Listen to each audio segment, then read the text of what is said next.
Sa Warabi Hadaka Matsuri sa Yotsukaido na 200 taon na nilang tradisyon kung saan nagbubulungan at nagre-wrestling sa putikan ang mga lalaki para sa masaganang ani.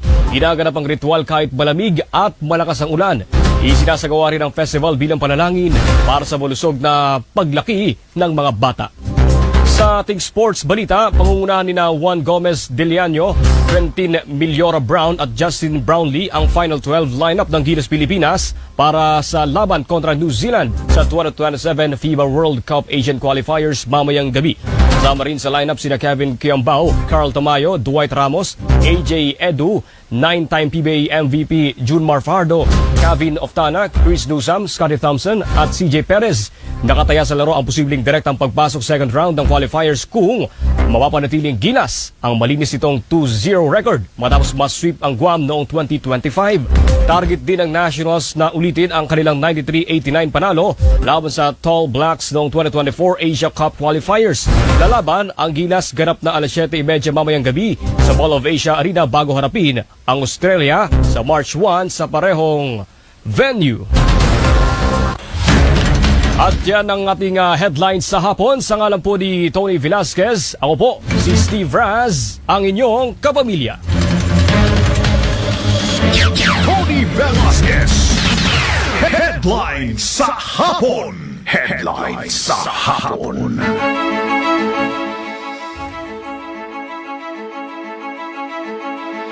PCMM, Radyo Patrol, 6:30, nagbabalita, naglilingkod, saan man sa buong mundo. PCMM, Radyo Patrol, 6:30, tapat at totoo, naglilingkod sa'yo. Oh, Pilipino!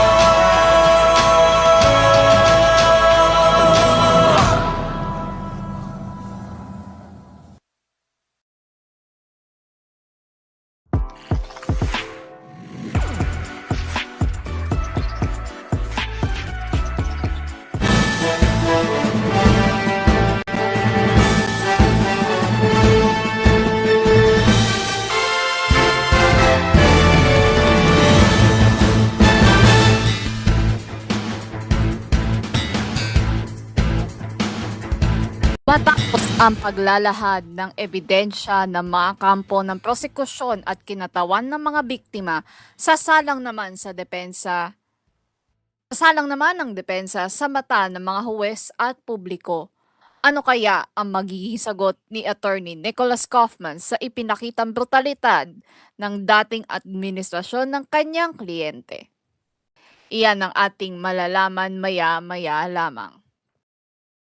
Magandang hapon, ito ang ikatlong araw ng koolNews special coverage ng confirmation of charges hearing kay dating Pangulong Rodrigo Duterte sa International Criminal Court Pre-Trial Chamber 1. Ako si Midori Tachibana at kasama nyo ang buong pwersa ng koolNews hanggang bukas sa pagtutok sa mga pinakahuling ulat mula sa ICC. Simulcast tayo ngayon sa 89.5 Manila SDR, 96.7 SF Radio at sa official Twitch at YouTube channels ng Kool FM. Pero bago muna tayo magsimula ng ating coverage, pa-team, bumati muna tayo ng happy birthday sa isa sa mga pinakamasaya nating kaibigan dito sa server. Happy birthday kay Mel! Happy birthday! Thank you! Happy birthday! Ayan. Yan, birthday ni Meps. Although yes, puno ng ating coverage ngayon ang birthday mo, pero sana masarap ang handa mo, may lumpia, pasyaro na lang kami. Pasyaro na lang kami ng lumpia, ng cake. Ayan. With that out of the way, we go now, mag-breakdown na tayo. Wow. Breakdown talaga. Let's break down what we have. Recap muna tayo sa mga nangyari noong nakalipas na araw. At Tuesday ay ginanap o ang pagpapatuloy ng submission of merits ng prosecution for the second and third counts, and nagpatuloy din ang mga kinatawan ng biktima sa kanilang submission of merits. Ayan, yun yung mga nangyari, may mga highlights doon, graphic images, clippings ni dating Pangulong Duterte na nagsasalita na ine-enable ang pagpatay sa mga walang kamuwang-muwang dito sa war on drugs. Ano pa ba? Meron pa tayong salaysay ng mga biktima at pamilya ng mga biktima ng madugong rehimeng ito na mula sa principal counsel ng Office of the Public Counsel for Victims na si Attorney Paulina Masida at ni Attorney Gilbert Andres, kung saan isinalaysay nila ang mga kaganapan noong noong kasagsagan noong panahong implement ang war on drugs. And let's go to our panel. Nandito ngayon si Anima who will help us analyze ang ating mga nangyari noong nakaraang Martes. Anima, kasi just want to recap yung mga nangyari noong Tuesday, but looking how do you think perceive ng defense? How do you think the defense would paint it into something na more palatable sa mata ng defense? Like, how would Dito, the defense present? Dito, Ah. good question, to be honest.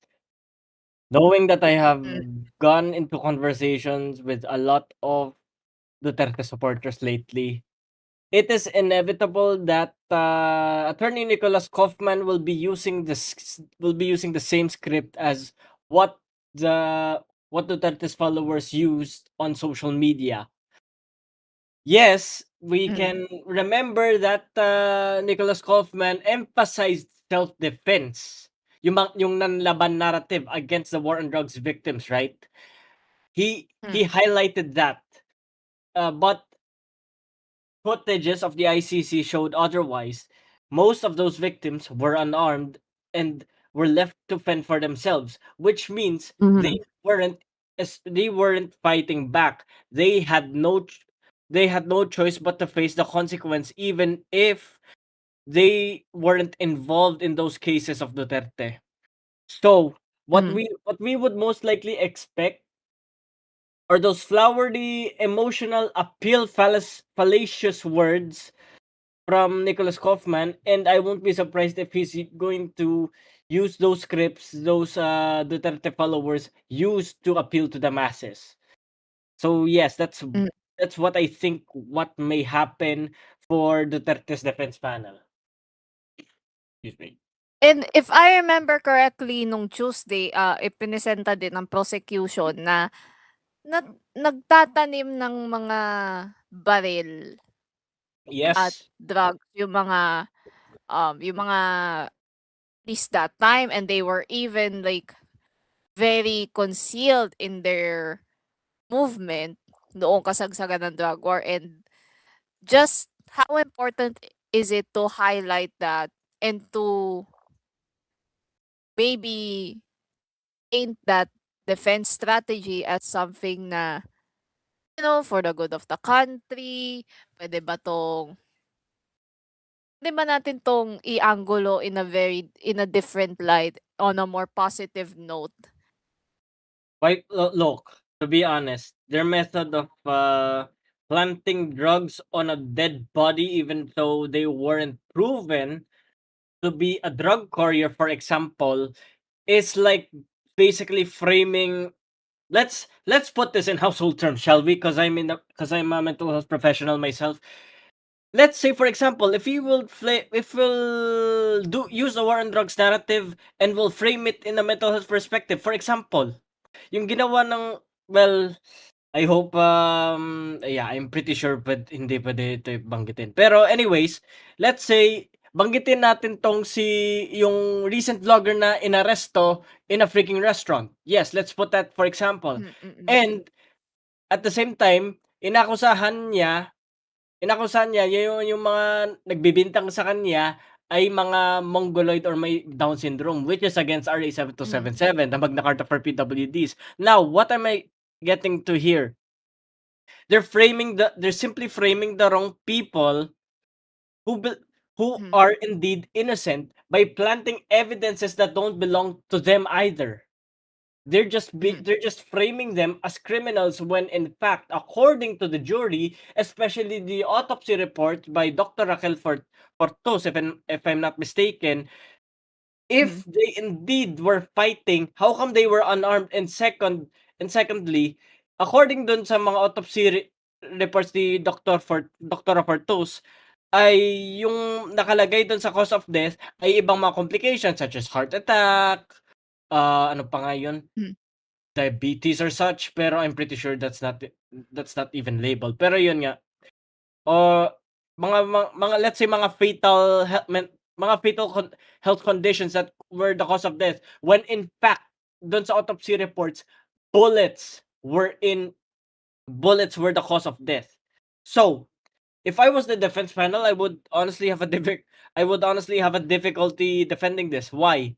You cannot outrun justice in its absolute form when morality hangs in the balance. Simply put, Mito, to be honest, you do not just only have a dilemma where you have to defend a president for their crimes against humanity. You are also under pressure because you're trying to justify something that is already wrong in society. But I mean, kung titignan mo kasi yung record ni Nicholas Yes. Kaufman, he's been very leaning towards these perpetrators of such crimes. Well, we have heard war crimes, he defended war crimes, he defended crimes against humanity before, and these were mostly like either African or Middle Eastern. In the Middle Eastern or African jurisdictions. This is a very different take. It's a very hindi naman to Africa or Middle East. This is Asia. Yes. At the heart of Asia. Wow. So what exactly changes doon sa defense approach niya? You know, when considering that this is something that would probably be justified, it would probably be a little more brain rotted story. The people basically enabling yung mga ginagawa noon ni Duterte sa kasagsagan ng drug war. Okay, good question in that case, because knowing Kaufman has indeed a credible background in law and has defended, like you said, those human rights criminals who are now imprisoned at the ICC. I don't think this will change anything regardless of his credibility, to be honest, because remember, Kaufman is more of a consultant, more of a law counsel, which means he isn't the one to decide the fate of Duterte. He only has the evidences. And how is he going to do this? Well, considering that I do have a few connections in law, as when you have evidences, it's up to you whether you will frame it as a good thing or a bad thing. That will determine the verdict of the ICC for President Duterte in this case. Kaufman will not decide Duterte's fate, the ICC will.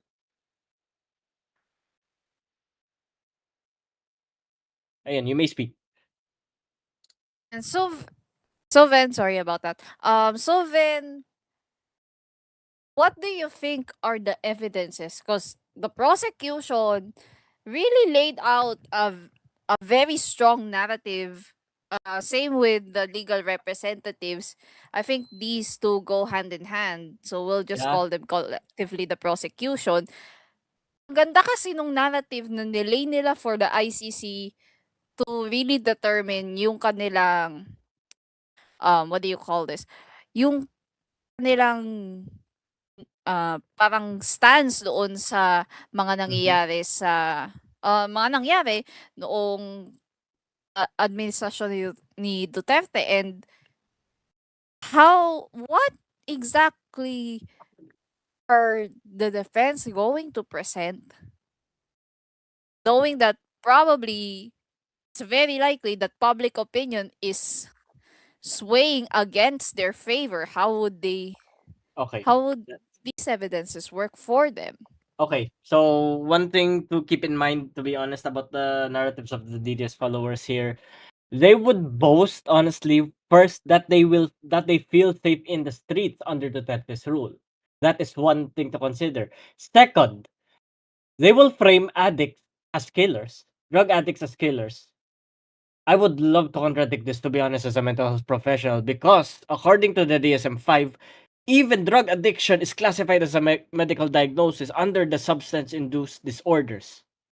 And three, Duterte's rule, Duterte's rule, well, it has, according to his followers, it has proven at to make drug lords surrender. That would most likely be the narratives uh for Duterte's panel in that case. Like I said, they will likely use the same narratives of the DDS followers, and at the same time, they will reframe it as something good. Even though it may look lopsided because of the amount of evidences the ICC has released for the masses to see in this case. I know it may be distressing, but if it's distressing, it means it is valuable proof that Duterte really was behind them. So yes, regarding the defense panel, all I can say is uh, what I'm expecting is flowery languages from them, possible old scripts from the DDS followers, and they will, of course, especially this, I want to add this, they will demand they will demand to speak at the ICC how they felt under Duterte's rule, how they felt safe as they boasted. That's what that is what is expected from the defense panel, Mito.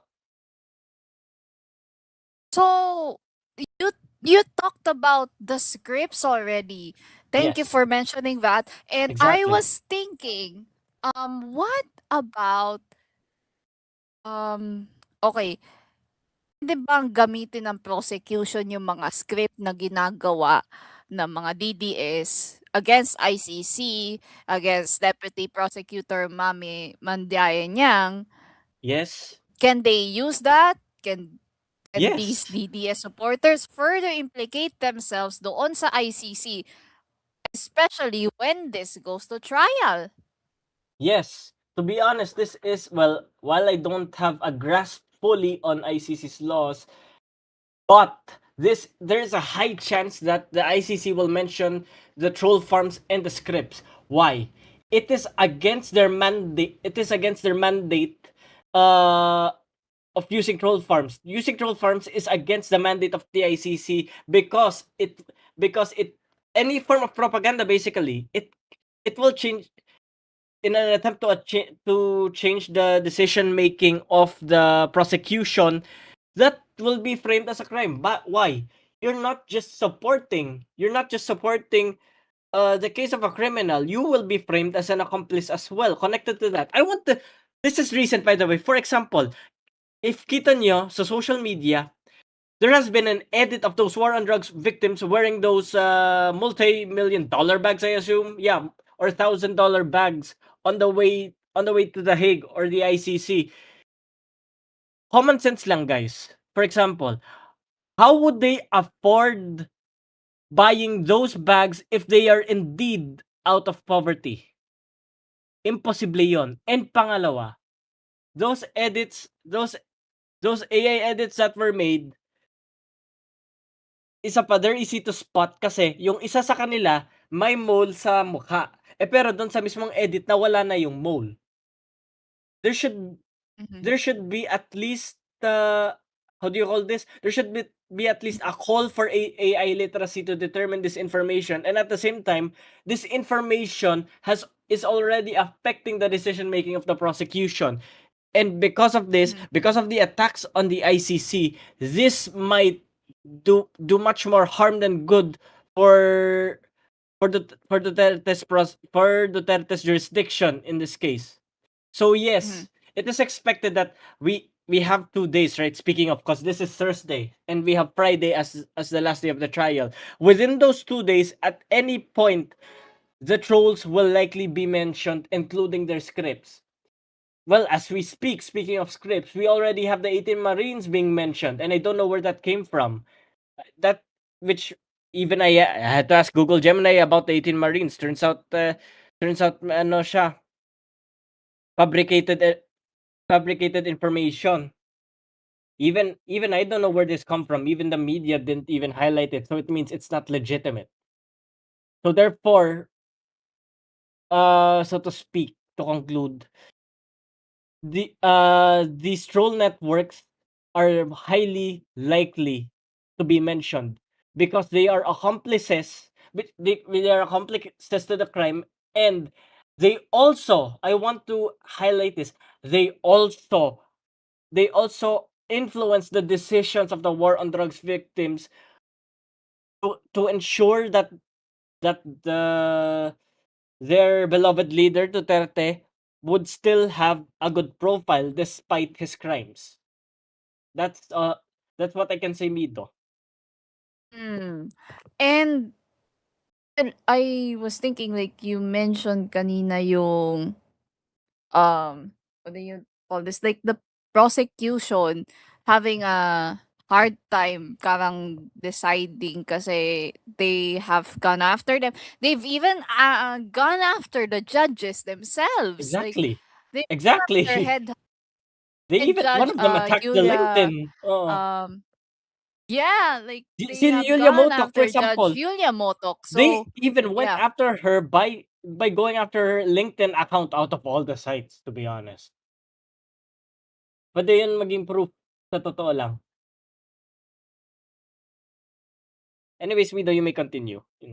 And yes, it may have like um an influence then on these personal accounts or rather personal endeavors ng mga nagsusulat na ito, and we're seeing like a lot of rhetoric laban sa mga biktima ng war on drugs, hence the ICC case. And with that in mind, and iisip ko, was it ethical to uh to show the pictures na nakita natin nung mga nakalipas na araw, like especially for the victims, or is it moral Mm, enough to be shown so that people would know this is how brutal this regime was? okay, Mido, I would like to answer that question. That is good. Why? Because as a mental health professional myself, we have in the PAP Code of Ethics then the value of informed consent. If Mhm. if let's say for example, if we saw one of the pictures from the wars on from the war on drugs victims, which is shown to the ICC, what does that implicate? It means they have the permission from the war on drugs victims to show actual evidences from those crimes. Evidence shown is consent approved. Simply, if there was no evidence, it means the war on drugs victims may have declined the offer or the permission of the ICC. From a professionalist standpoint, as a mental health professionals, yes, that is even relative to our case in the field. Let's say, for example, if Mhm. especially we have the Data Privacy Act, Diyos ko po, RA 10175. For example, Mhm. there we have a war on drugs victim who is a client, and they don't, and they're when, let's say, in a fictional reality, we debrief them. Sabi natin na sabi natin yung mga rules and regulations, implications, of course, before therapy. Tapos pumayag siya, ayun, pumayag siya, which means wala na diyan ang RA 10175, yung Data Privacy Act. Because we have the consent of the client to show proper evidence or their experiences from the war on drugs situations they experienced. So therefore, yung sa ICC is ethical because paniguradong may consent yan. And majority of those in the ICC are world-class professionals, ika nga. So, imposibleng i-release nila yan without consent. It's because the important thing is ma-highlight din dito yung respeto sa mga biktima na nakaranas ng war on drugs. Yan Mido yung maisasagot ko. And to follow up, how about the public then? How about the public? Okay, so in a similar circumstance, if this is ethical and moral, well, what Duterte did was technically immoral. For others, it was the lesser evil, kahit naman evil. But for the public, in a psychological standpoint, how I see it is that it may be distressing for others. The ICC could have issued a trigger warning in that case because there are people whom there are people who may have PTSD, who may have anxiety, who have depression, and when they see those victims if they see the photos of the victims of the war on drugs, pwede sila ma-trigger doon. So while ethical yung ginawa ng ICC, dapat may trigger warning just in case the photos or the graphics are gruesome para hindi ma-trigger lalo yung mga kababayan natin na nanonood. While they're doing the right thing, it is important to ensure the mental health of the Filipino people. And with the mental health of the Filipino people, I was going to say na if they are indeed distressed from the photos shown by the ICC, it means that the evidence is not only credible but also shows that there is no humanity in one of those photos because it was enacted, of course, by Rodrigo Duterte. And at the same time, how would the public feel if they feel distress? Good. It means they have humanity left in them. And if they don't feel empathy for it, well then all I can say is hopefully they realize it. Hopefully they realize that even if they are safe, others weren't spared. Yon Mido, that's my answer. Okay, thank you for bringing that to my attention. Kasi parang sa collective, um, kasi parang nawala na din yung humanity ng Pilipino. Yes. Is it important that we bring that back? Especially with the commemoration of EDSA Uno kahapon, napunta tayo dito ngayon. And I was saying this yesterday that fact of the EDSA commemoration was sandwiched in between this confirmation of charges hearing. Parang walang humanity. Mm. You think this would bring back that collective humanity na meron ng mga Pilipino? It'll take time, Mido. Because Philippines being a collectivist country, just like other Southeast Asian countries, collectivist cultures tend to blend in with societal norms. As highlighted sa psikolohiyang Pilipino, ang sabi ni Virgilio Enriquez na ang pakikipagkapwa ay isa sa pinakaimportanteng aspeto sa pagiging Pilipino. Ang pakikipagkapwa, reflection yan ng ating connection bilang mga mamamayang Pilipino. Mm.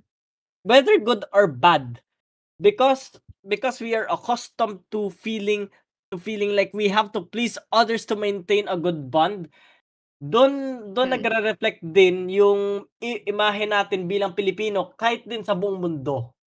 our collectivist culture will define our image as Filipinos, especially worldwide. So, mag-split screen na tayo for IC. Okay, wait lang. So, as we speak, the ICC might be starting soon. Well, not yet. But going back, all I can say is, the Philippines being a collectivist country, it'll take time bago mag-reset yung moral compass, kumbaga, from the Duterte administration. It'll take time before Filipinos will actually realize that having empathy is okay and that is normal because we are all human. It'll take time it'll honestly take years, especially before we can grasp having a type of governments that is empathic and listens to the masses. So that is my most formidable answer, Mido. Do you think this would be a start? This would be a start. This whole pre-trial, baka sa tingin mo ba ay magiging simula ito ng hopefully cleansing of yung paglilinis ng kadumihan ng moralidad ng Pilipino? I don't think this will be just the solution. Nakasalalay ito sa 2028 for me. The ICC jurisdiction on Rodrigo Duterte is the catalyst. That we can agree on. But if the Filipinos learn from what Duterte did, the result will be in the 2028 elections. If they will choose a leader that won't just be a strongman, but rather a strongman that cares for the masses and not just kills out of hastiness. Diyan natin makikita kung natuto na talaga ang mga Pinoy sa nakaraan o hindi. Simple as that, Mido. Yan. You brought that up as Okay? we're thinking about yung yung historical importance ng linggong ito Yes. with both the trial and the commemoration happening, and I want to go to the family of the former president real quick kasi parang natanggap na nila na baka hindi na nga bumalik diyan, na mamatay sa Amsterdam si Duterte.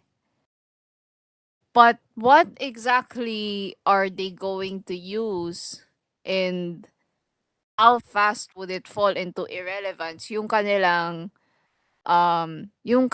anggulo na politically persecuted si Duterte, they need to bring him home, he was kidnapped. Dito, because to be honest, the fallacies, the appeal to emotion, for example, and you notice that there's a reason why they're called scripts, right? Just like in, let's say, for example, in writing a theatrical play, 'di ba alam mo if you were an actor, of course, for example, 'di ba alam mo na yung sasabihin mo, yung cues, kung ano yung spots mo sa stage. Well, cause I was in a college theater before at my alma mater. You'll that's the purpose of a script, yung yung alamin mo yung spots mo, yung timing mo, kung kailan papasok, kung kailan ka magsasalita. Those are mostly elements of a script. And if you compare it dun sa ginagawa ng mga followers dito, halos ganun din. And to be honest, not just as a professional but as a Filipino citizen, sa totoo lang nakakaumay, because if they're saying the same thing over and over again, it means it's not authentic at all. It means that it simply means that they're operating under one specific system. There is no human authenticity when there is a system controlling you. And how will that affect the 2028 elections? If they're predictable, to be honest with their script, and if their message repeats over and over again, I don't think they'll win over the masses at this point, unless if the masses are still knowledgeable enough to vote for the right candidate. That's all I can say, Mido. I'm open to your next question in that case. Now that it's we're going to see yung kwento ng drug war from a different perspective, from the perspective of the person who committed that in a psychological sense, like how would this look like? Itong portrayal na ito.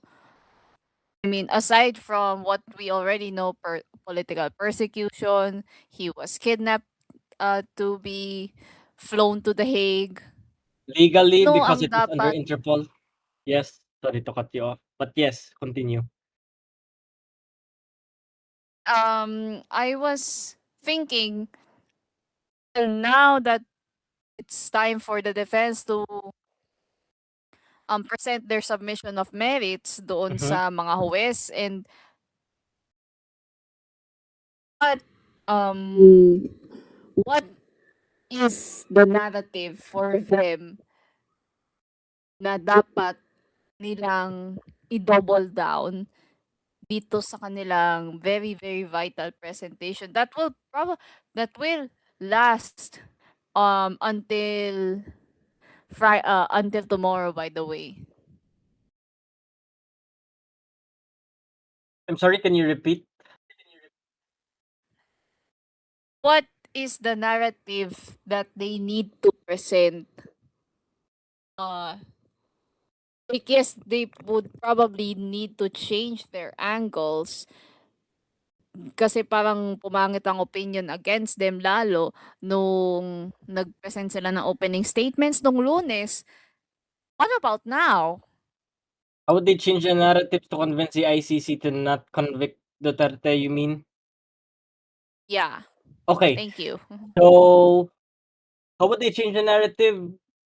Like I said earlier, reframe their narratives, like if they have really evidence that the war on drug victims were actually armed, and if they were and if Duterte did indeed arrest any drug lord during his term, it would convince the ICC to reverse the case. That's what they need. Mhm. That's what they need to emphasize if they are to defend Rodrigo Duterte. But in this case, looks like the ICC jurisdiction is already hanging in the balance. So, as I've recently heard that the ICC is already about to start soon. So I would say let us listen to the prosecution from Duterte's side in this case. But what we will expect here are mostly predictive narratives, like I've said. Predictive narratives from Duterte's followers, and at the same time, most likely, the experiences of feeling safe.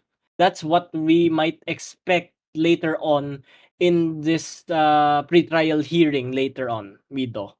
I hope that answers your question, though. Yeah, thank you. Yes. I haven't seen the stream yet. Hindi pa nagsisimula ang stream ng ICC. I think they might have scheduled this a little There earlier must have been another than what delay. they usually do. Um, but going back, I just want to emphasize that feeling safe doesn't mean na safe na yung buong bansa.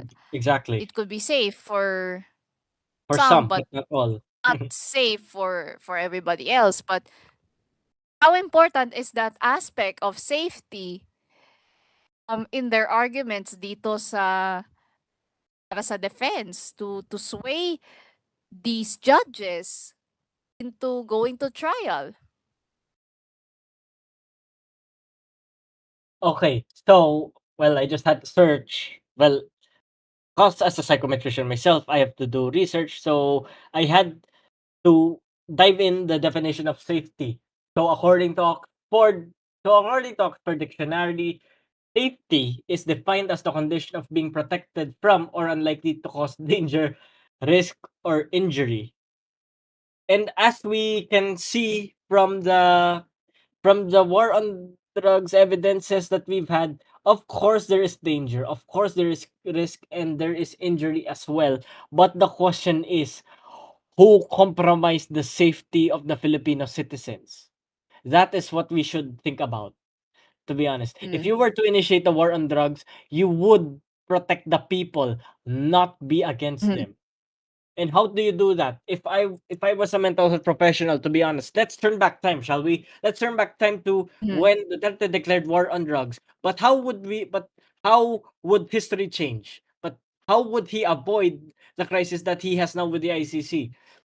First Mm. first one, he signed RA 11036, which is the mental health law.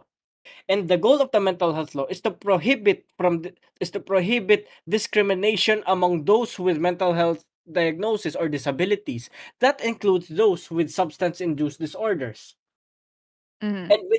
And with that, because Duterte before did highlight the use of police, what he would have done is to also fund the healthcare professionals in in the war on drugs campaign. How do you do that? Because the war on drugs is a socio-economic problem. Mental health professionals should have been given the chance to conduct mental health seminars for all law enforcement, from the NBI to the police. Uniformly, mental health seminars should be conducted to determine who is in need of help, such as the drug addicts, versus those who are drug pushers, those who have those who have a criminal history. Those should have been defined before hunting down those criminals without the necessary use of bullets. Well, not Mm. necessarily necessary, but rather the optional use of bullets if there is indeed an emergency crisis. And let's say, for example, meron, because I can recall one of my debates with the DDS before last month, may nagtanong nga sa akin na DDS, paano kung may isang addict na ng hostage ng isang inosente, anong magagawa ko? Easy, crisis de-escalation ang sagot. Why? You Mm. have the Philippine Red Cross, for example, and the NBI. Maybe if not the NBI, pwede naman ding LGU, PNP. They can serve as first aid respondents to that to solve that crisis. I can recall Mm. one time na may hostage taking na nangyari sa isang mall dito sa amin. At yun pala, yung history ng suspect na yun ay lulong siya sa droga, and he has been experiencing hallucinations that his gang members were out to get him after he Mm. cut ties with them.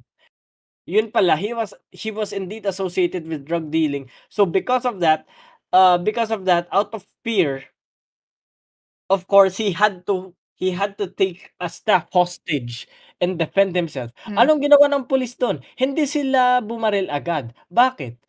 The Mm. life because there's an innocent life involved. Ang ginawa nila, crisis de-escalation. Ang ginawa nila, they had to negotiate with the perpetrator kung ano yung gusto nila. It Mm. took them 3 hours bago nila inaresto yung perpetrator, and once na umalis yung perpetrator kasama yung hostage, dun pababa ng escalator, dun sila sumugod at inaresto nila yung perpetrator, and the hostage was left free.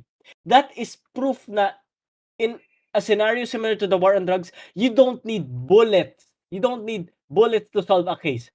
You need the law and science to solve a case as well. That is why you have forensics, that is why you have criminology, that is why you have psychology in law. Due process is not just in the form of bullets. It's in the form of science and forensics and law combined. That's what I can answer, Mido. Um, I want to parang double down on that kasi Sure? there is a kasi kilala naman natin usually mga mahihirap Yes. ang mga nagiging biktima ng drug war, and the poor cannot afford to get checked for their mental health, so they turn to drugs. So Yes. Because of the is unemployment there rate. like a is there Mm. an epidemic of substance abuse dito sa Pilipinas, and in the context of the ICC pre-trial, ano yun, like how are how are the defense going to really angle that so it favors their side?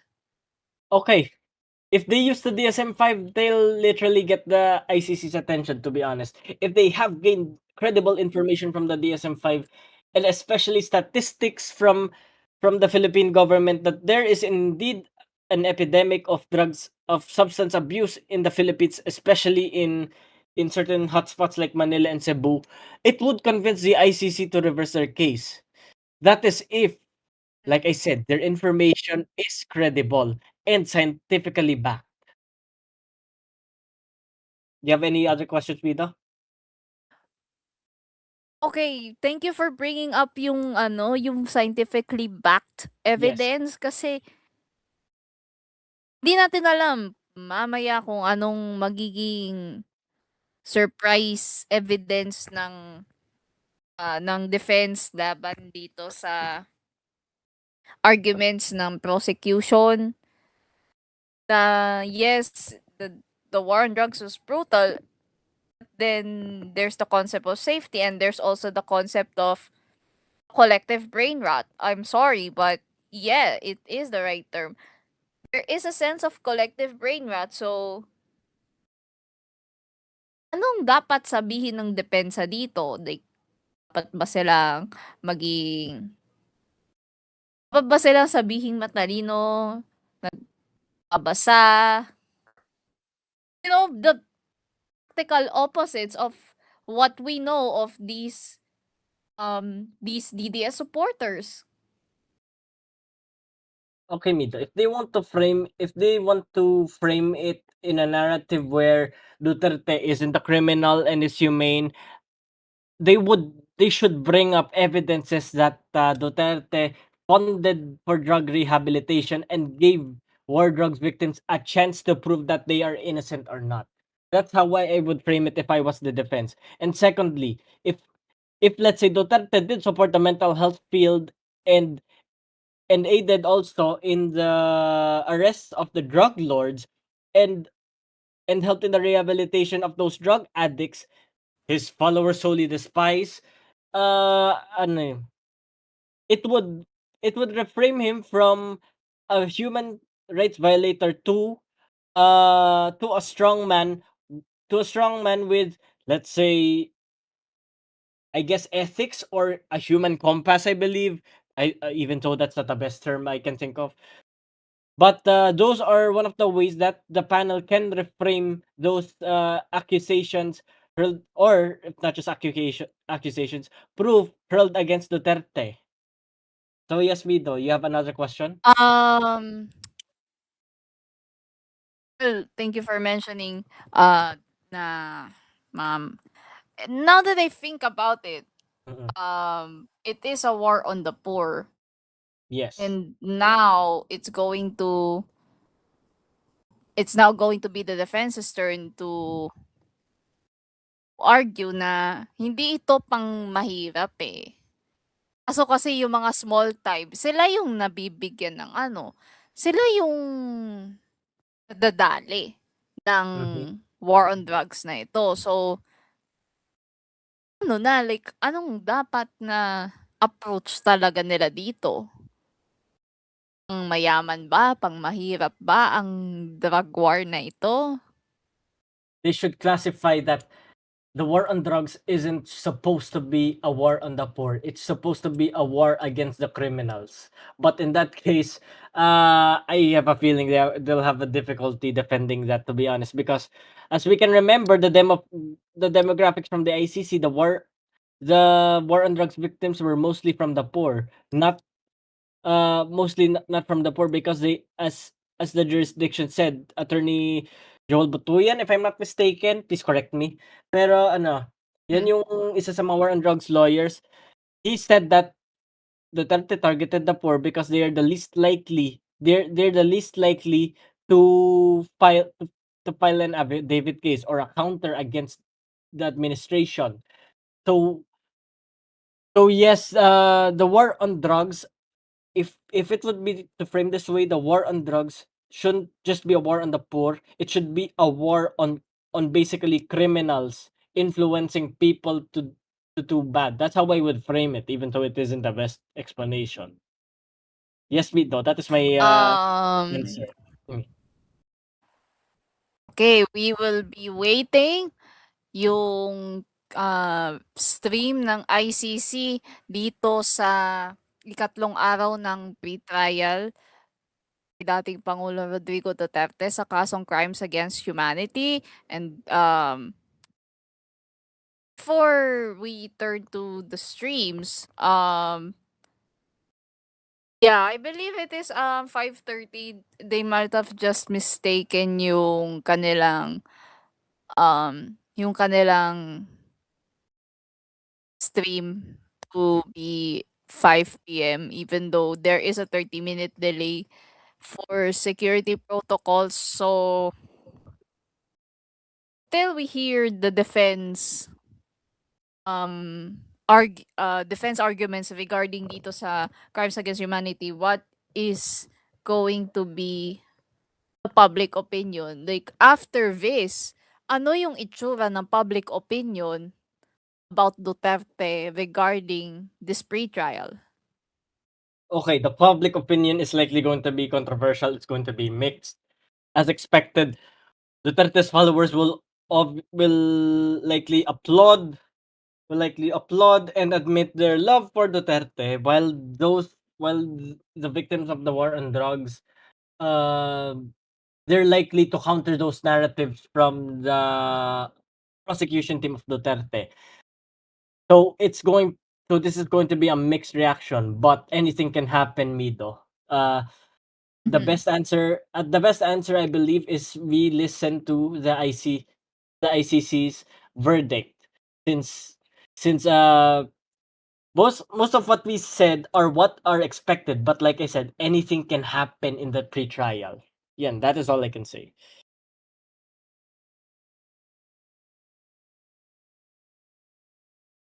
Are you personally looking forward to what the defense will approach this whole situation?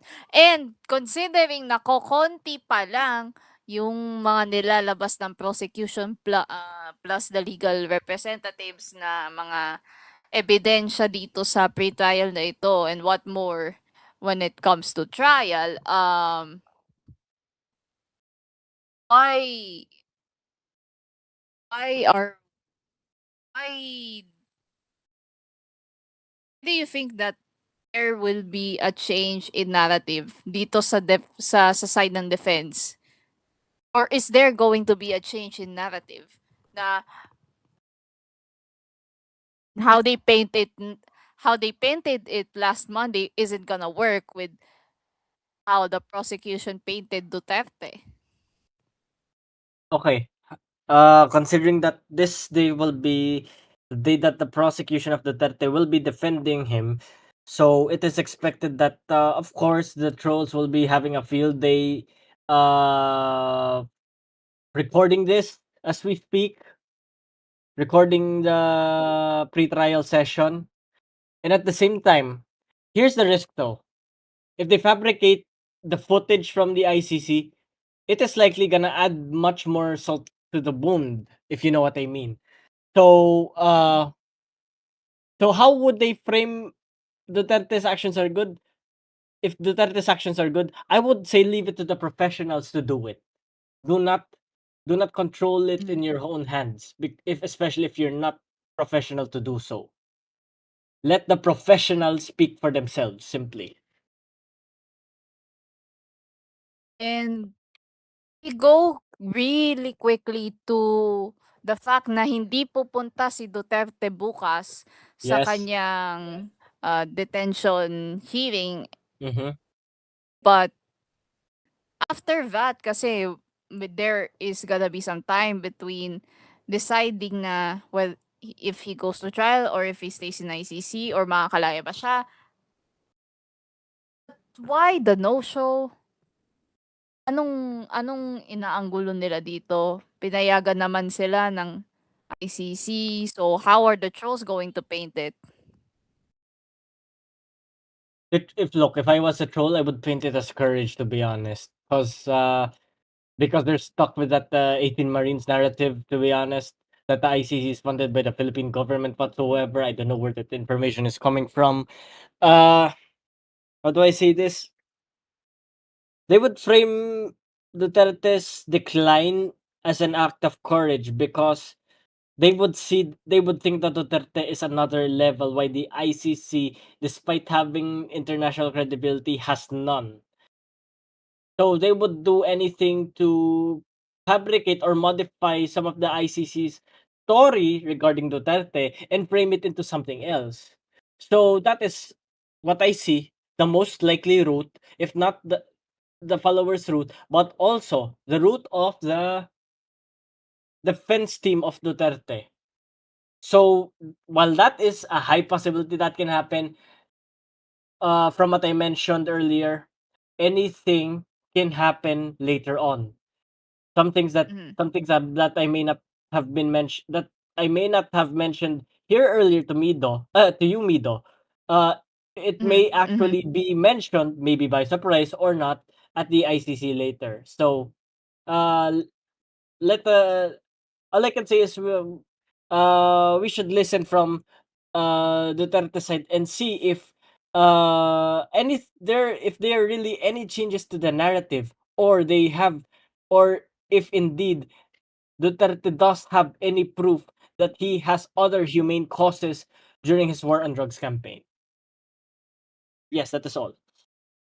And uh, the trolls, hindi naman nila alam, at the very least, they don't even know the basic concept of law or the Yes, basic concept of due process. How is that going to play into all of this? And it's going especially to be on the difficult. defense's side. Mm. Vito, it's going to be difficult, to be honest, because when you are, let's say, conditioned to believe such lies, it will be the truth to them.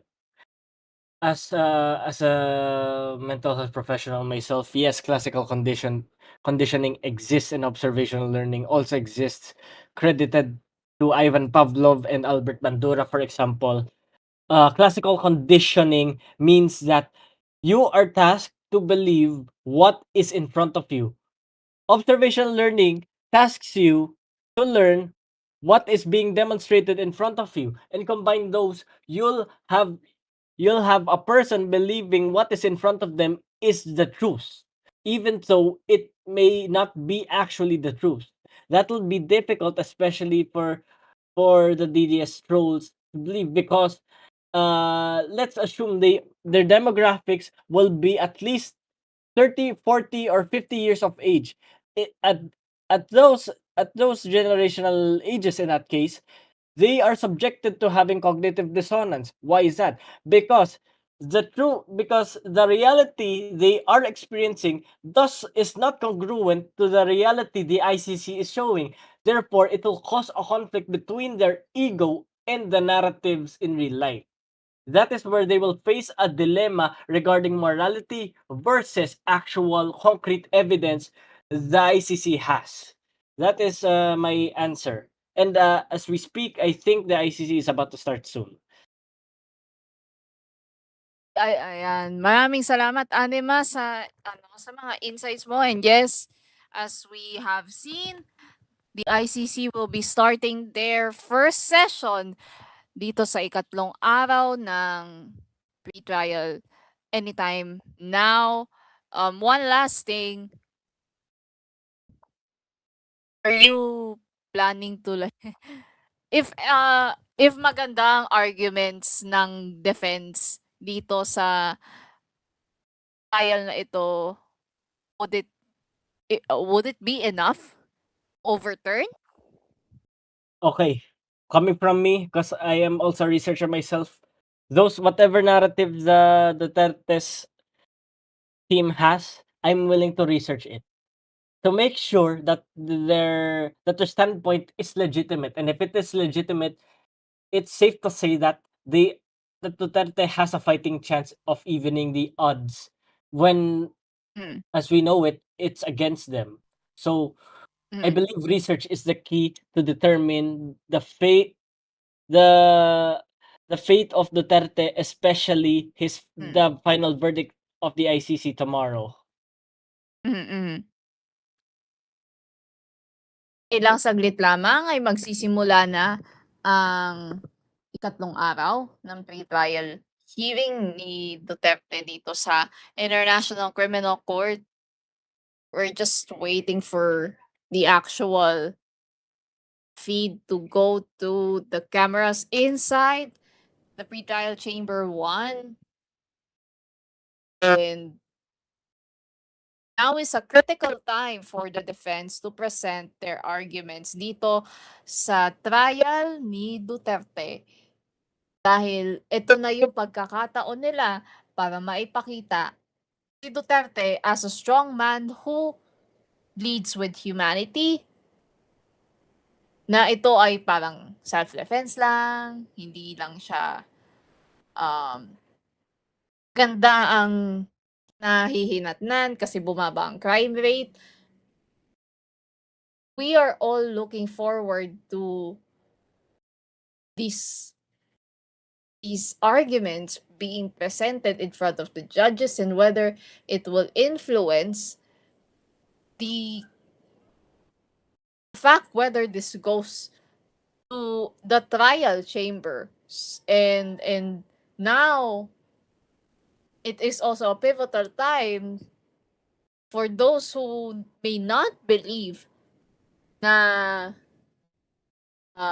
tama yung ginawa ni Duterte to hopefully have a little more humanity for the person, or to further reinforce the fact that he is not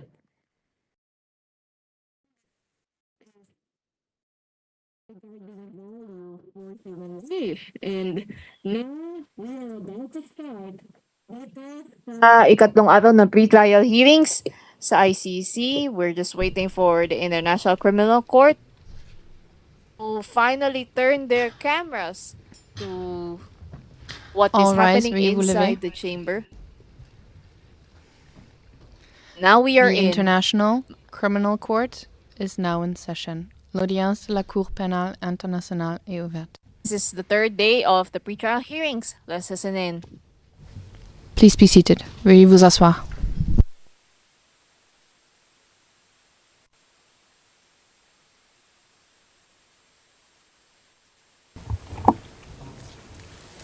Bonjour à tous. Good morning, everyone. I'd like to welcome everyone in the courtroom, as well as those who are listening in from outside the courtroom. Court officer, please call the case. Good morning, Madam President, Your Honors. Situation in the Republic of the Philippines in the case of the prosecutor versus Rodrigo Roa Duterte, case reference ICC 0121-0125, and for the record, we are in open session. Merci beaucoup. Thank you very much. I would like to ask parties and participants to confirm that those present in the courtroom today are the same as the people in attendance on Tuesday. Mr. Prosecutor, the prosecutor. Good morning. The OTP is represented by the team. Mr. Ido Duke, associate trial lawyer, is one additional. I myself, I am back after a short absence. The presiding judge, thank you very much. Legal representatives of victims, Ms. Masida. Ms. Masida, thank you. Good morning, Your Honor. It is the same team as Monday, not Tuesday, but Monday. The presiding judge, thank you very much. We can now turn to the defense. Mr. Kaufman.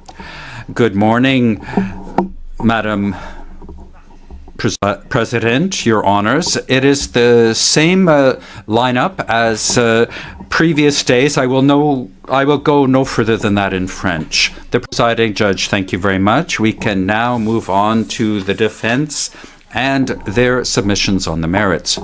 Mr. Kaufman, you may address the court. Now, before I start, I would like to make one general comment, and it's a comment which every defense counsel who appears before this court is obliged to make. So if the mainstream media in the Philippines and the NGOs reporting on his case today report anything about the defence's submissions, I hope that they will at least communicate the following faithfully. The defense does not disrespect the soul of any deceased person, nor does it make light of the loss of life.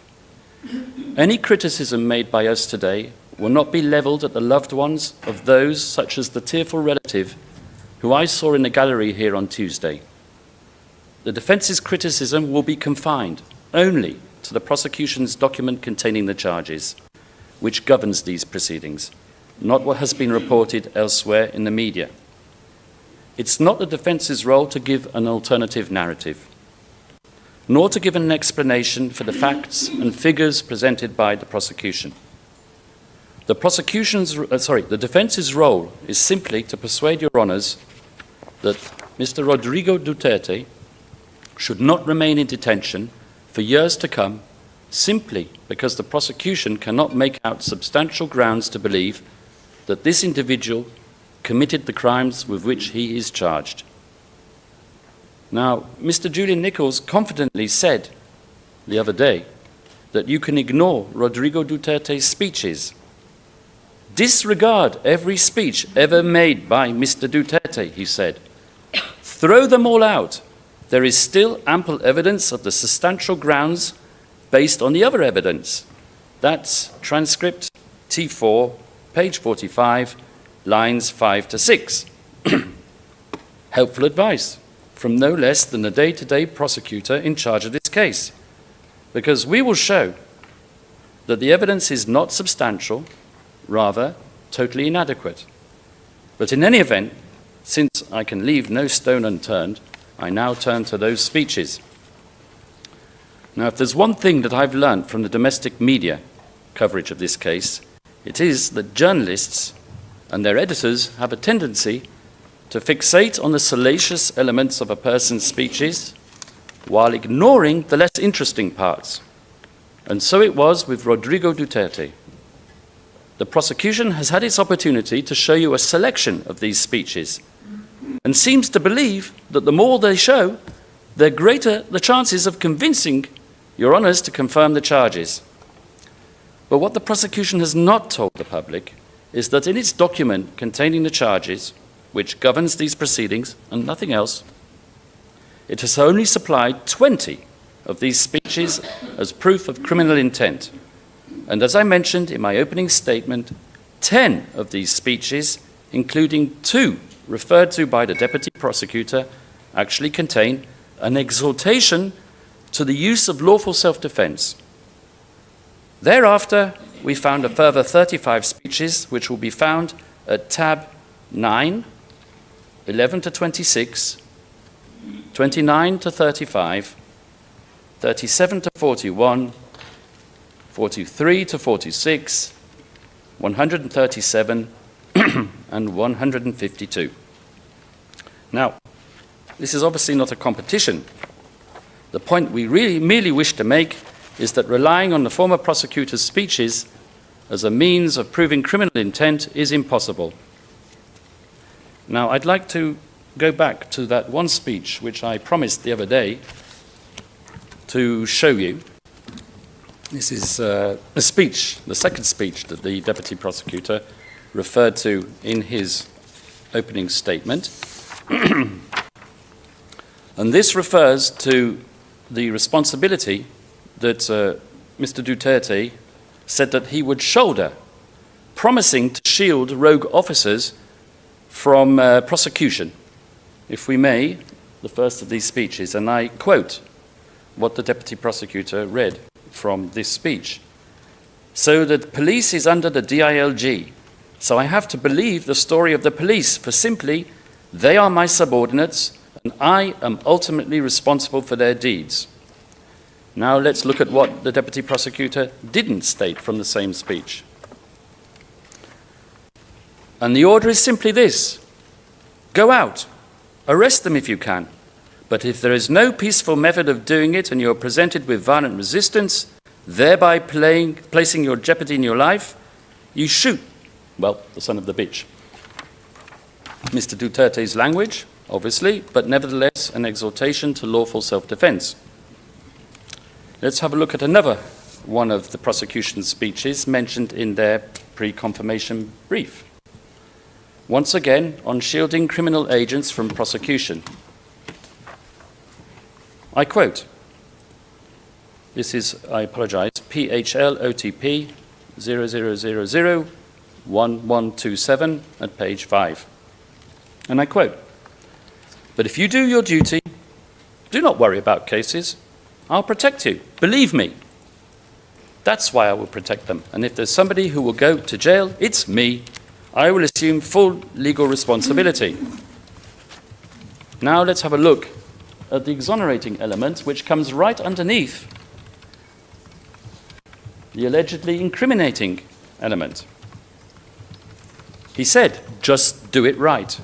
We have our trainings that you can only kill if your life is in danger, and you are there performing the duty of a law enforcer. That's about it." Now I will turn to one of our speeches that we found in our research, one of the 35 that the prosecution didn't find.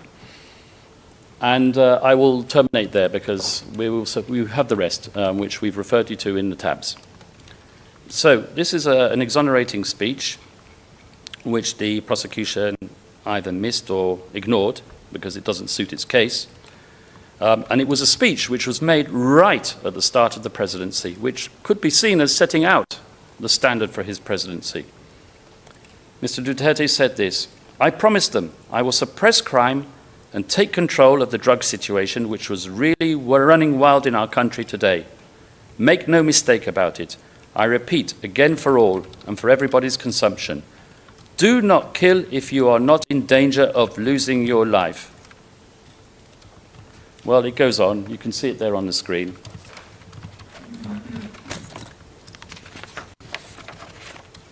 Well, of course, the prosecution knows that we are going to argue that many of these speeches, in fact, the majority of these speeches, I would say, contain this exhortation to the lawful use of self-defense. And the learned counsel, Mr. Edward Jeremy, for the prosecution, tried to get around the problem by inventing the novel concept of the elastic mouth, which out of one side emanates the nasty truth, while out of the other side issues the supposedly disingenuous advice for the police to act in self-defense.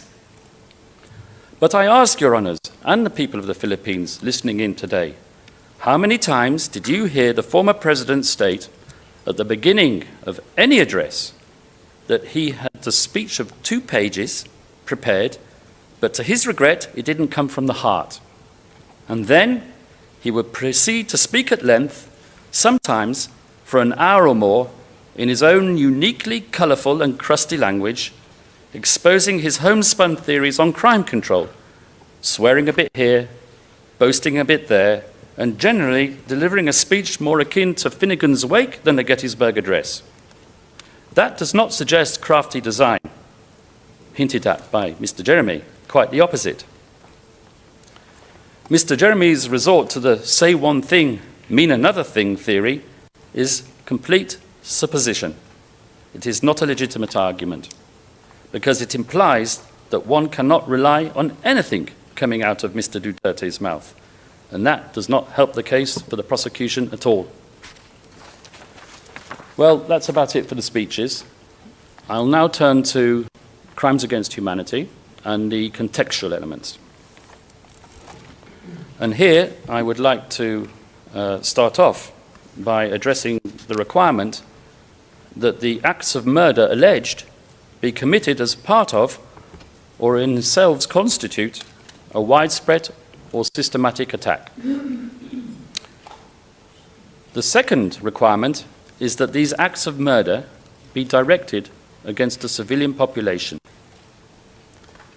With respect to the unique ICC requirement of an organizational policy, I would suggest that this concept has been conflated with the common plan, and as such, I shall address the matter later in my submissions.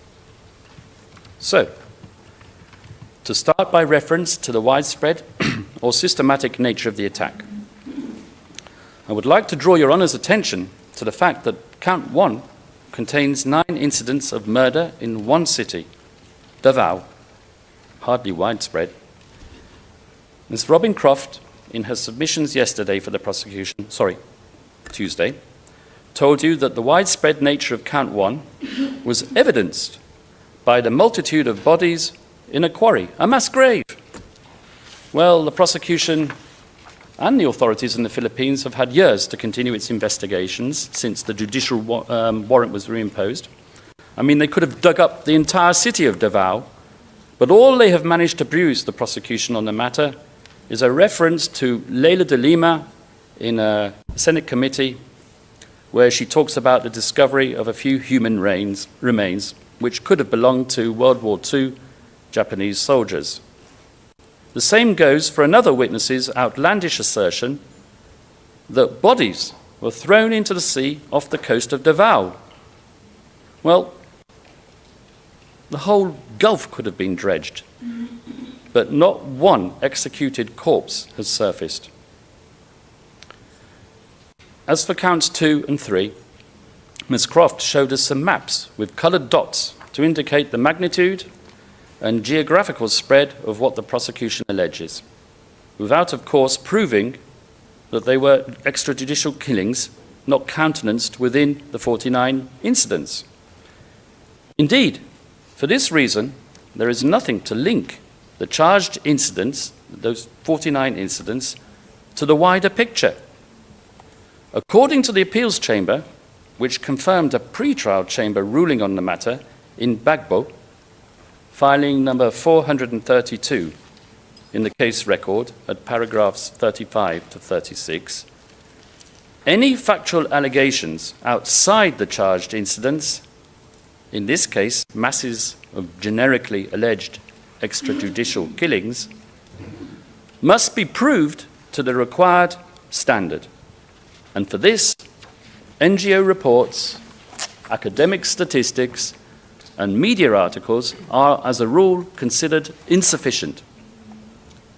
Ms. Croft also screened images taken from the Duterte administration's PDEA report for the years 2016 to 2019, if we can pull that up now, which cite figures of the number of deaths of drug personalities in anti-drug operations without proving that they were illegally murdered, but she neglected to contextualize these numbers by reference to other parts of the same report which show that in comparison to the number of arrests and operations conducted, the number of deaths are minimal. Please, if you will, show a bar chart that we have helpfully prepared with the figures and a pie chart with the percentages. So, if I may just conclude, the only thing that is widespread here, or rather spread wide, is the utility of the prosecution's statistics. Now, turning to the civilian population, or the target of the attack, let me say straight away that the prosecution case theory with respect to the definition of the targeted population is, to put it extremely politely, muddled. In layman's terms, the prosecution has hedged its bets by presenting 2 alternative propositions, hoping that this pre-trial chamber will settle for one of them. From paragraph 17 to paragraph 20, inclusive of its document containing the charges, the prosecution argues that Mr. Duterte launched an attack on the entire population of the Philippines, pursuant to a policy to neutralize persons perceived or alleged to be engaged in crime. In paragraph 21, however, this so-called attack is directed not against the civilian population at large, the whole population, but rather against a considerably smaller and nebulous margin of society, namely the alleged criminals themselves. Let us start by dealing with the first scenario, namely that the former president whose loyalty and love for his country is and has always been beyond question, launched a wholesale attack on the whole population of the Philippines, on the entirety of his nation, including the very same people who put him into power. Such a suggestion is not just incomprehensible, it is quite bizarre. The reason for this rather strange assertion, so I submit, is grounded in the prosecution's latest brainstorm on the matter, which it set out last year in a brief appealing a decision of this very same pre-trial chamber in the El Hishri case. And I do apologize in advance for the rather dull expose which will follow, but I do find it instructive to illustrate the chameleon-like nature of the prosecution's case theory. In this instance, Your Honours found that the civilian population attacked by El Hishri comprised prison detainees professing a certain political ideology. In so doing, Your Honours declined to issue an arrest warrant for El Hishri, where the victims of his crimes had been detained for totally unconnected and non-political reasons. Now, you might ask yourselves, why did the prosecution decide to appeal this decision? It was not as if it had been denied the arrest warrant for El Hishri that it had sought. Well, a key to the answer, so I believe, is to be found in the chronology of the events. On 10 February 2025, the prosecution rushed out its application for Mr. Duterte's arrest, believing that a unique opportunity to apprehend him had arisen. In this application, the prosecution defined the attack perpetrated by Mr. Rodrigo Duterte as being aimed at the entire population of the Philippines. Let us now fast forward to 10th July 2025. The pre-trial chamber, this same pre-trial chamber, ordered the arrest of Khalid al-Hishri for an attack on an objectively identifiable civilian population of detainees, while finding no justification to suspect him of crimes committed against a discrete subsector of that population, exhibiting characteristics distinct from those of the general population. Well, as you can guess, the prosecution didn't like that decision and hastened to appeal it. Not, I would suggest, out of any true concern for the purity of international humanitarian law, but rather because it put a spanner into the works of the Duterte case. That is, the only other active case that it is prosecuting before this court.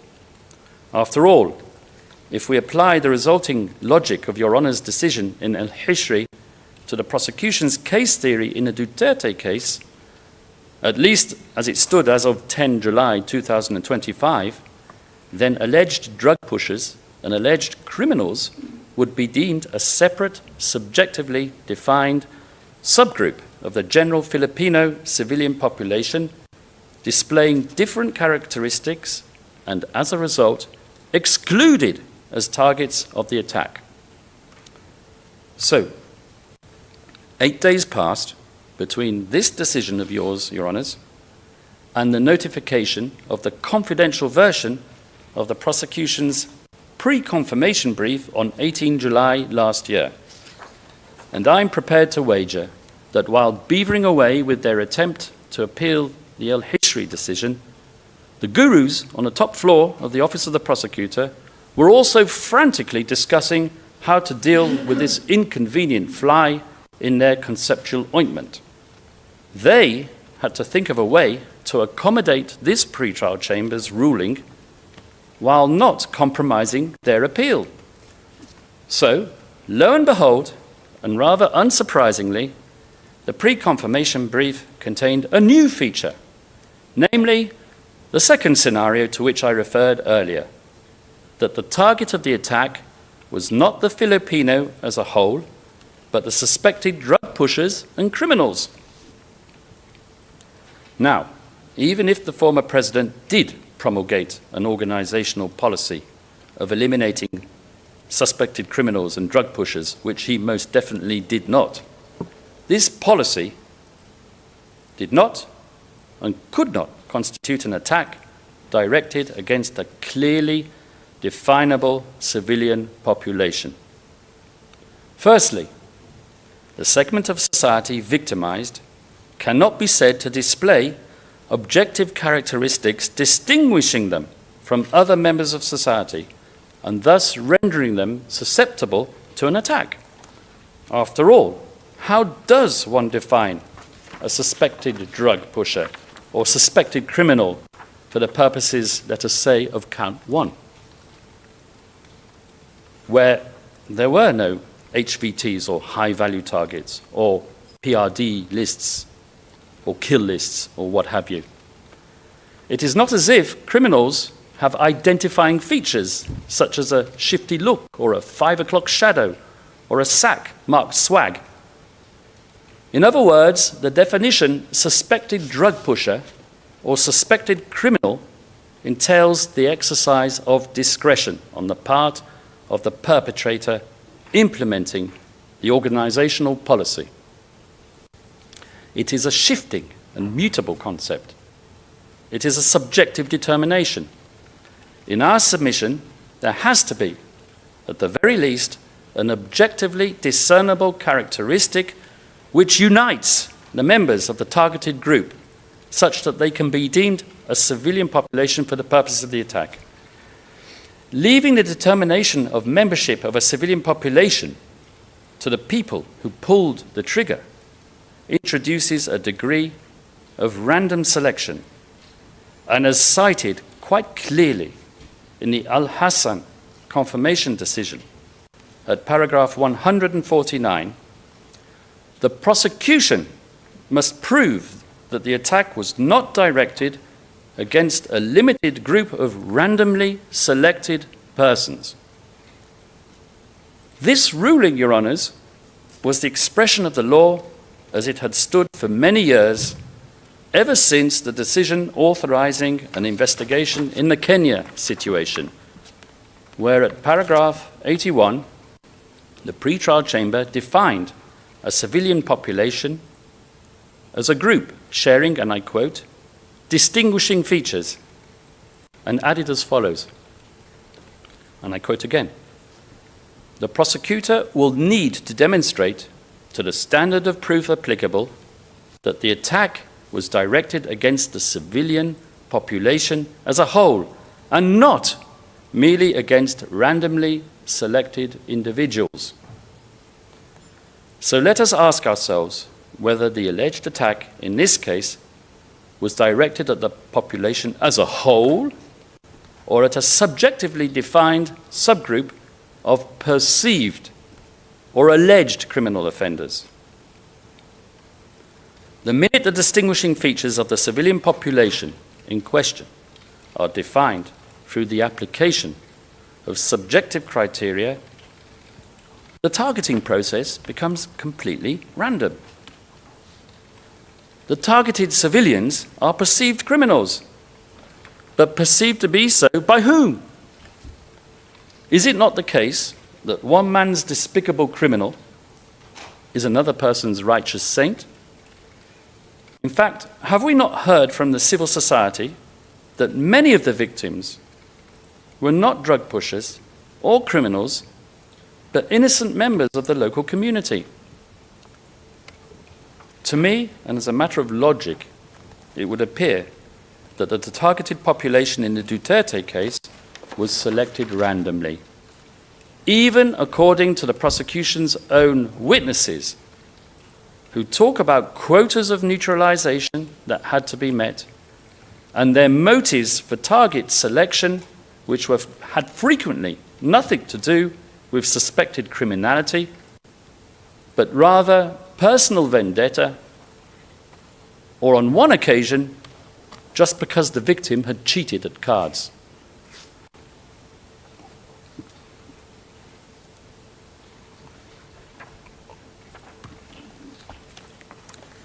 With that, Madam President, Your Honours, I conclude the chapeau or contextual requirements of crimes against humanity. And I will now turn to the modes of liability or means of perpetration. Now, I have racked my brain for many a month pondering one question.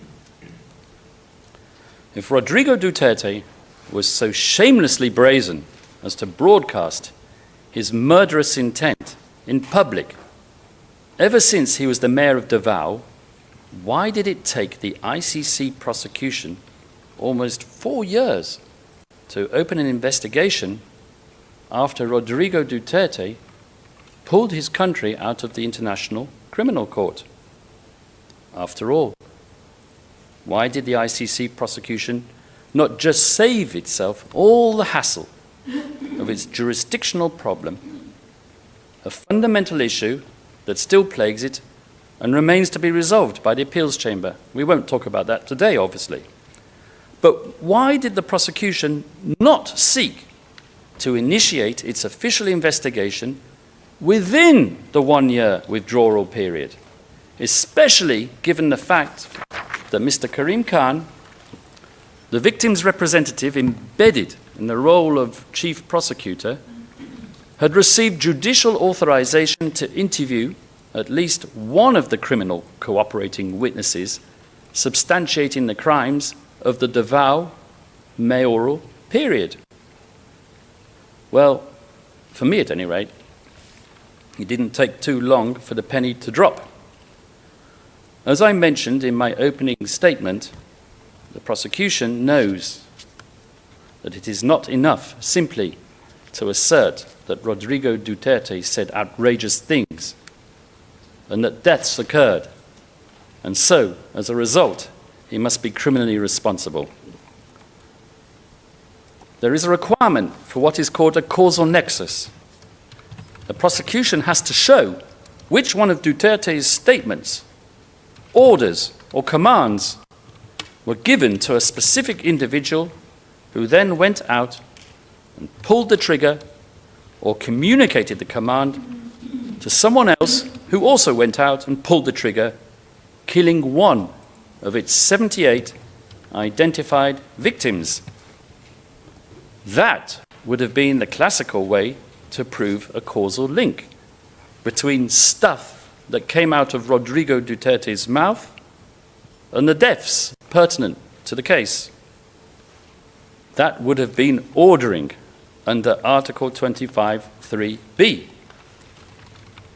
But the prosecution cannot show such a causal link.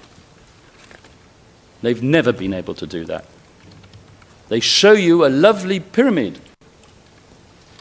It's on the screen, with Duterte at the top, the co-perpetrators underneath, the DDS handlers underneath them, and the hitmen perpetrators at the very bottom. To quote Mr. Julian Nichols, how cute. But what the learned prosecutors can't show you is the connecting line between Duterte at the top and the next level down, comprising the so-called co-perpetrators. I hope Ms. Croft will forgive me for vandalizing her screenshot, but there you have it. That is where the apex slips off the pyramid of Giza. The most they can do is allege that their cooperating witnesses who pulled the trigger and whose credibility is about as worthless as a devalued peso, understood that killing is what Duterte would have wanted, or that they had no choice but to comply because that was what was expected of them by their handlers, or other such similar expressions of a totally subjective sense of obligation. But as they know, not one of the 49 incidents mentioned in the document containing the charges manifests such a causal link between a speech, an order, and one of the charged incidents. I will state it for the record. In fact, I will state it a number of times during my submissions. There is no smoking gun in this case. And that is not for want of a desperate attempt to find one on the part of the prosecution, with all their leading questions when they interviewed their criminal cooperating witnesses. Not one witness relevant to any of the 49 incidents with which Mr. Rodrigo Duterte is charged will testify that he received a direct order from the former president to go out and kill someone. Let us just digest this. All those speeches where the former president made various threats to kill, but not one demonstrable incident set out in the prosecution's document containing the charges, which details an act of murder committed as a result of a direct order given by him. This, in and of itself, should be sufficient to convince any reasonable bystander observing the conduct of these proceedings that Rodrigo Duterte is innocent of these charges levelled at him. It is for this reason, and because of the complete lack of reliable cooperating witnesses, that the prosecution has alleged not one, but a plethora of theories as to the means of perpetration, to link the crimes allegedly committed to the person who is far removed from the incidents of murder and who has been targeted for prosecution. And I say targeted for prosecution. Normally, I would say that such a multiplicity of legal theories speaks to a lack of clarity and prosecutorial uncertainty. Indeed, some of these modes of liability, as pleaded, contradict each other as a matter of logic. Nonetheless, I would like to make the following general observation. As the defense has progressively reviewed the massive databases of evidence disclosed, it has become increasingly apparent that given the absence of direct evidence directly implicating Rodrigo Duterte or even indicating his participation in or control over any one of the 49 incidents alleged in the document containing the charges, the prosecution has resorted to papering over the cracks with human rights reports, press statements, hearsay, and of course, Mr. Duterte's bluster and political hyperbole. And where these documents will not suffice, the prosecution has resorted to the time-worn theory of indirect co-perpetration, Article 25(3)(a), of which the parameters, I would respectfully submit, are still subject to dispute. So I will now turn to this mode of liability, which is the principal mode of liability levelled at Rodrigo Duterte.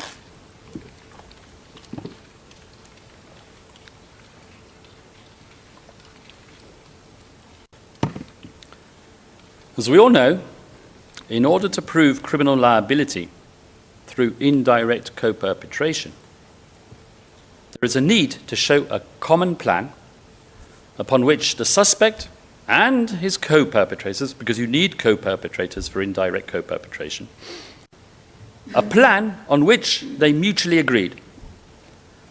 And that common plan must, without exception, have a criminal element.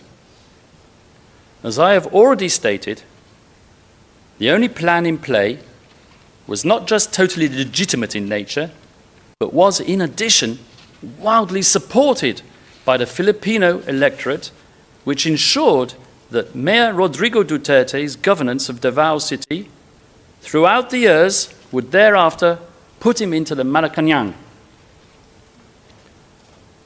According to the prosecution, the criminality of the common plan expressed itself as follows, and I quote from their documentation: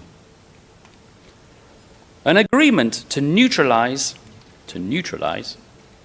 alleged criminals in the Philippines, including those associated with drugs, through violent crimes, including murder. Well, they really covered all options there. The existence of such a criminal plan is, of course, entirely preposterous, and, I should say, totally denied. I would suggest that the prosecution cannot point to any particular point in time where there is direct evidence indicating that even two of their so-called co-perpetrators actually met to agree to such a preposterous scheme. As such, the plan cannot be described as common to anyone. If anything, it's an artificial construct derived from the 10 assertions which are set out in paragraphs 24 to 33, inclusive, of the prosecution's pre-confirmation brief, all of which comprise circumstantial evidence of the lowest quality, pointing to a mutually agreed design which exists in the prosecution's mind and nowhere else. Of course, there is nothing wrong with construing the existence of a common criminal plan from circumstantial data. But the cardinal rule of such a category of evidence is that the incriminating facts derived therefrom must be the only reasonable inference in the circumstances. What we can say with a degree of certainty, which reaches more than a substantial degree of certainty, is that no inference can be drawn from the comments of crime-based perpetrators. And to hammer the point home, I would like to screen you just a selection of excerpts taken from the interviews of a number of the prosecution's criminal cooperating witnesses. Or witnesses.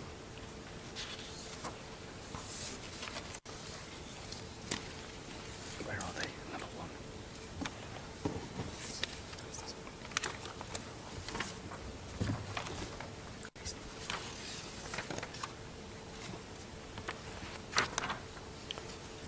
Interviewee: at least more or less than 10 buy-bust operations.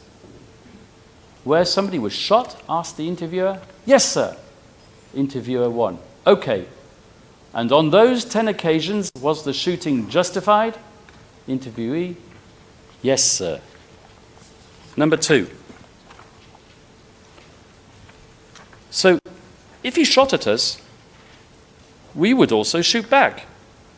But if he were to stab at us with a knife, then we wouldn't. We wouldn't shoot a person that was holding a knife. And the third one. Witnesses who said, the PNP never said kill those people. Another quote. From what I recall of the incidents that I was at, all of them had guns, and they were pointing them at the pusher-buyers, or they were pointing their guns at the pusher-buyers.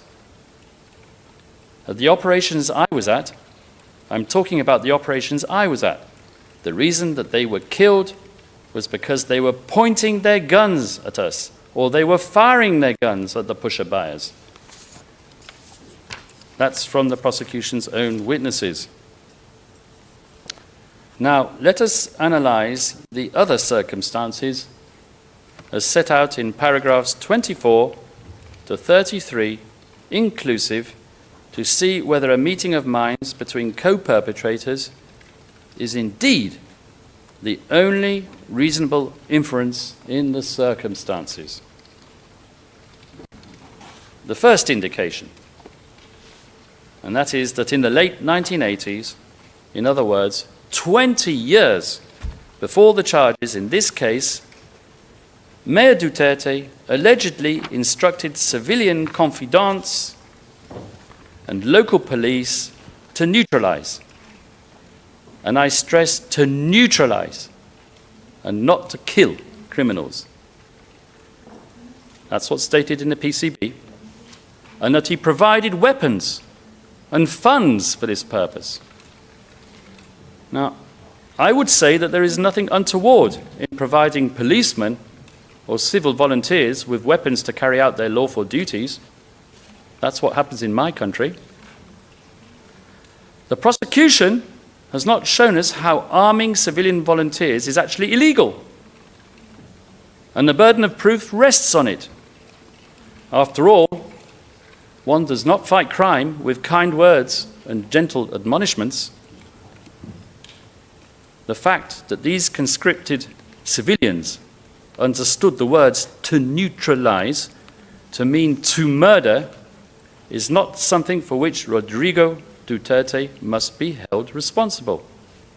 Trust me, had any one of the unreliable, insider, criminal cooperating witnesses substantiating the assertions made in paragraph 24 of the pre-confirmation brief said that Rodrigo Duterte gave a direct order to murder one of the 78 victims, the prosecution's lawyers would have written it into their charges, point blank.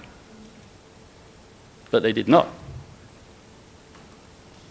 And furthermore, any false allegation made by cooperating criminal witnesses made years before the charged incidents and without the time frame of the case does not constitute pattern or similar fact evidence indicating a predisposition to murder criminals.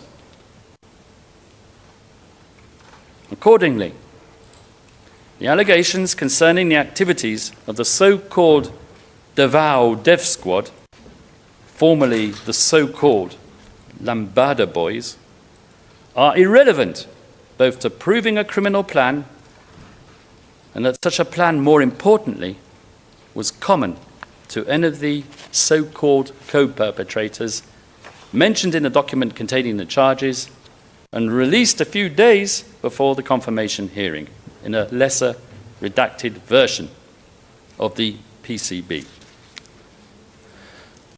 Now, thinking like a prosecutor, I would say that the reason why the prosecution has fixated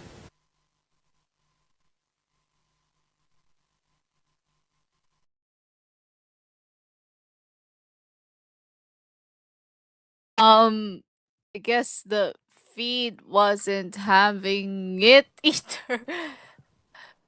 Medyo tumigil ang stream, mga kababayan. Hindi natin alam kung bakit or whether Kaufman is presenting. But wow, like to the people na nandito ngayon sa VC natin, are you guys confused as well? You guys like I am not surprised. Remember what I It is, said? but Remember what I said earlier? They're likely to use one of those scripts, and it looks like they did.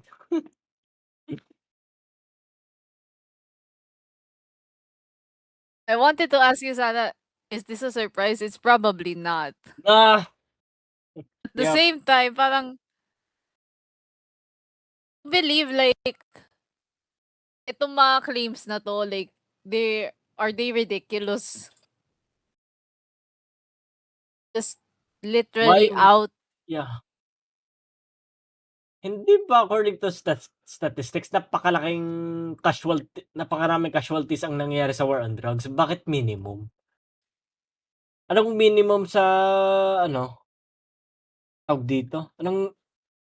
Why would you call 1,000 deaths a minimum? That doesn't make sense. Mm. Sa totoo lang. Yun. I have to speak a bit kasi I have other priorities to do after this. Mm. Ayan, habang hinihintay natin ang pagbabalik ng feed ng ICC dito sa ikatlong araw ng confirmation of charges hearing. Well, guys, I want to hear your thoughts on this. And Ang question natin ngayon, ayan, maglalagay na tayo ng question of the day. Charot. Pero question of the day, what is going on? What is going on?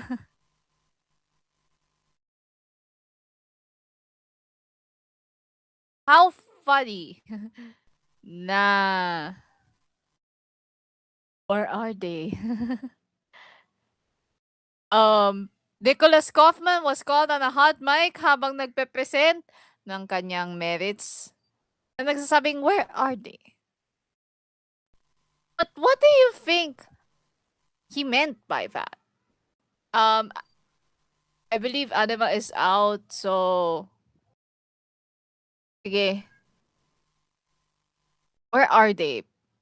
But what exactly is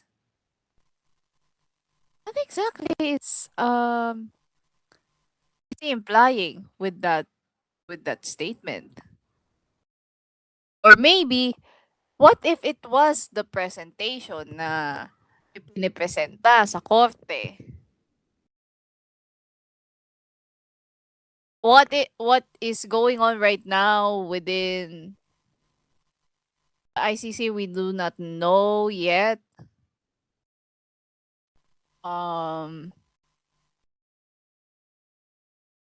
Siguro aantabayanan muna The natin fourth supposed ang indication of a common criminal plan. leader back. Let's listen And in that is again. set out in paragraph 27 and mentions that on the very day that the former president appointed Ronald De La Rosa, Bato, as the chief of Philippine National Police, De La Rosa issued a pre-drafted command circular number 16 of 2016 on 1st of July of that year, formally launching the anti-illegal drugs campaign nationwide in express pursuance of Duterte's campaign promises. There is no dispute that CMC number 16 of 2016 mentions Project Double Barrel, which was indeed modelled after Davao City's policing strategy and was directed at the neutralisation of illegal drug personalities nationwide. But here we come to the crux of the prosecution case. The manifestation of the criminal plan in writing. Neutralisation as a euphemism for murder. Ms. Robin Croft certainly thought so when making her submission on behalf of the prosecution, highlighting the word in bright red and presenting us with a slide where the word neutralisation forms an integral element of the common plan. To import an element of criminality into what would otherwise be a perfectly anodyne legal document, the prosecution resorts to relying on speeches and interviews given by Ronald De La Rosa, Bato, within a day or two of him being appointed the chief of Philippine National Police. For example, in an interview relied on by the prosecution at footnote 136 of the pre-confirmation brief, De La Rosa explains how tok hang means knock and plead, and that it is a totally legitimate police strategy. However, the citations relied on by the prosecution to infer that tok hang was a criminal modus operandi are completely taken out of context. I shall just cite one question and answer from the media interview on which the prosecution relies at paragraph 27 to prove that De La Rosa, when talking about instilling fear in the hearts of drug users, was actually proposing a policy which was anything but criminal and totally supportive of the main tenet of the defense, namely that the only use of force would be that envisaged by way of self-defense. And I quote, question, Sir, you mentioned about instilling fear. When you instill fear, how do you ensure that you do not violate human rights? Answer. Good question.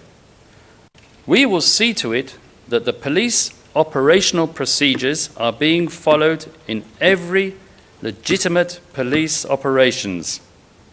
When they see that the police are really determined to go for them legally, he stresses the word, and many of them go down, maybe they'll get scared. That's PHL, OTP 000-16403 at page 13. In any event, what the prosecution has not told you, and what it has not shown you by way of its opulent images on the video screen, is that the supposed criminal blueprint set out in Command Circular 2016, number 16 of 2016, is totally negated by the content of the document itself. Let us take a look at paragraph 8E and F of the very same Command Circular, number 16 of 2016, which states quite clearly that all operations should strictly observe the rights of the accused enshrined in the Philippine Constitution, as well as international law and human rights.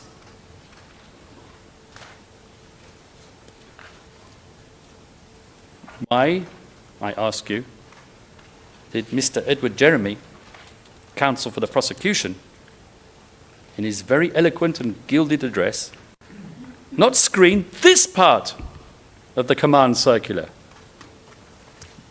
After all, this Command Circular, as elaborated by Ms. Robin Croft, was the very essence of his criminal common plan, in writing. This is the basis, so Mr. Jeremy stated, for the criminal agreement to kill high-value targets. And if that were not enough, the lawfulness of Command Circular 16 of 2016 was reiterated 3 weeks later on 22 July through the initiation and issuance of PNP Investigative Directive number 12 of 2016, which set out additional policies and guidelines in the conduct of double barrel. I think there, Madam President, if I may, we can take a break, obviously with your permission. Bien sûr, maître, je vous remercie, Captain, je vous remercie beaucoup. Thank you, Counsel. Thank you very much. If you can also indicate the numbers of the documents that you have referred to, that will be good. Thank you very much, says Judge Motok. We will take a break now and resume at 11:30. Thank you very much.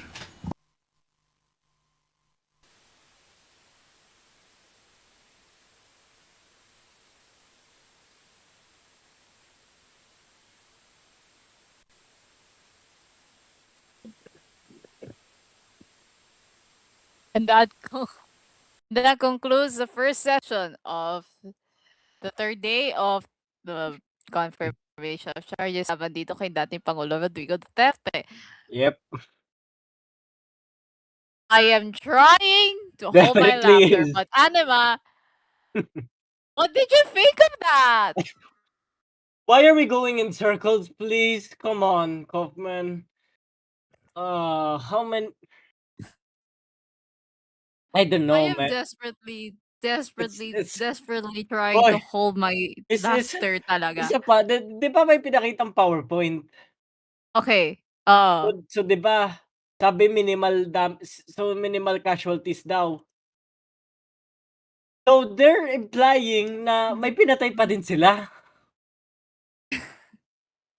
Lord have mercy. Which is funny. They just dug their own grave further down. They're just still implying that Duterte still killed people. Like I said, whatever evidence the ICC had, it backfired on them, and now it's already in front of us. Even the judges, come on, man. Even the judges weren't able to hear more. Look, it's I hate to see it as well, but it just shows that if they aren't. Abogado ng mga biktima ng drug war, naniniwalang malakas ang Yeah, if they are. Did Judge Moto cut off Kaufman? Maybe. Wait, who's heading the? Probably in the middle of the. Oh, si Moto kang head. Si Moto kang head. Oh dear me. If Kaufman means he's getting cut off, it means he's heard enough. But a lot of these, a lot of the people in that gallery were just not buying it, and I'm you having said a earlier na headache from ina-expect this. na natin. Na ina-expect na natin yung ganong Where's the clip ni evidences? Kaufman, and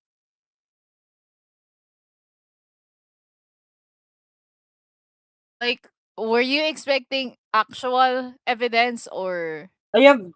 Speaking of, I have one question. Where the hell are the evidences?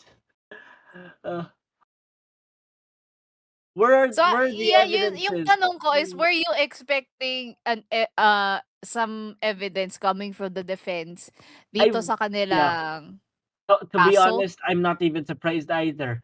But I did say that if they have actual evidences, which in this case they didn't, only oral presentations, they're not gonna win over the ICC's decision with this. If any, me though, to be honest, it's like you're waging war against an ordinary marite.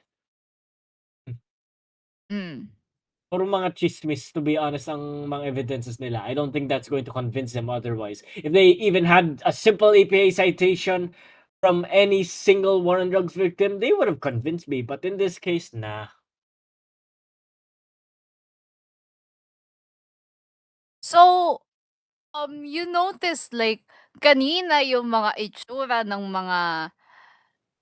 mga tao doon sa chamber na yon, either they were very just what the hell, just finish your presentation, parang ganon, or some of them were like so sleepy, slouching on their seats. What do you think exactly what do you think exactly is going to be presented?